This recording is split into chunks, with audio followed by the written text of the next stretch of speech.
When Daniel first mentioned he didn't want me to go on the girls' trip to Miami, I assumed it was just him being a little too protective.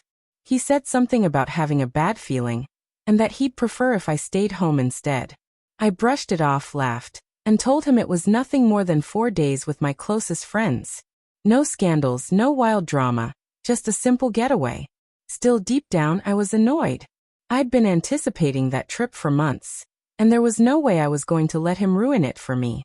The night before I left, he asked again if I was sure I wanted to go. His voice was calm but steady, almost unnervingly so. I gave him a smirk and told him to relax, even joked that I wasn't running off with anyone. I didn't realize at the time how those words would come back to haunt me. He kissed me goodnight, but his eyes lingered on me in a way I couldn't quite read. I dismissed it without a second thought. Miami was everything I expected. Sun blazing down on the beaches, nights full of neon lights, music and laughter. My friends and I took endless photos, shared stories, and lived carefree for those few days.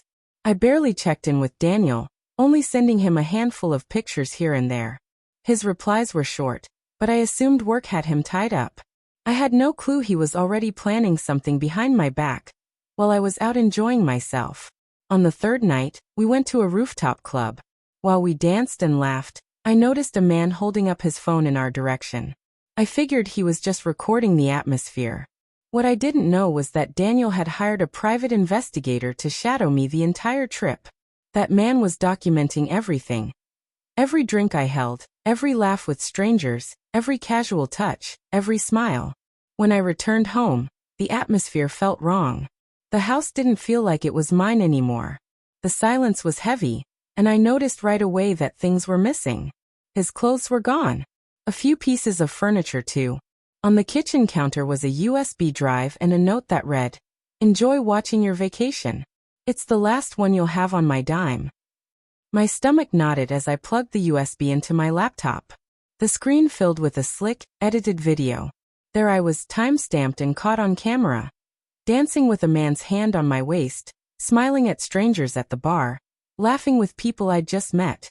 None of it looked serious on its own, but strung together, it painted a damning picture. Daniel had even added captions to drive the point home. While I was paying the bills, I tried calling him, but my number was already blocked. In a panic, I rushed to his office, only to be told he had taken indefinite leave, and that his role had been reassigned. Soon after came the real blow. I discovered he had drained our joint accounts, transferred the house fully into his name through some paperwork I'd signed years ago without thinking, and disappeared. In desperation, I called a mutual friend. After some hesitation, she revealed the full truth. Daniel had quietly sold his company months earlier and walked away with millions. While I was partying in Miami, he had already moved into a luxury penthouse in another city, cut every financial tie to me, and filed for divorce under marital misconduct. The video evidence was already in the hands of his lawyer, his family, and worst of all, my parents. The damage was immediate. My reputation was shredded overnight. Friends pulled away. My parents looked at me with disappointment. That trip, the one I had been so excited for, ended up costing me my marriage, my home, my savings, and even the trust of those closest to me. Now I live in a cramped apartment, juggling 2 jobs just to keep myself afloat.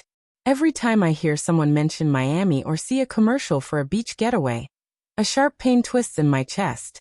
Daniel has never contacted me since. His revenge wasn't impulsive or loud. It was meticulous, icy, and calculated down to the smallest detail.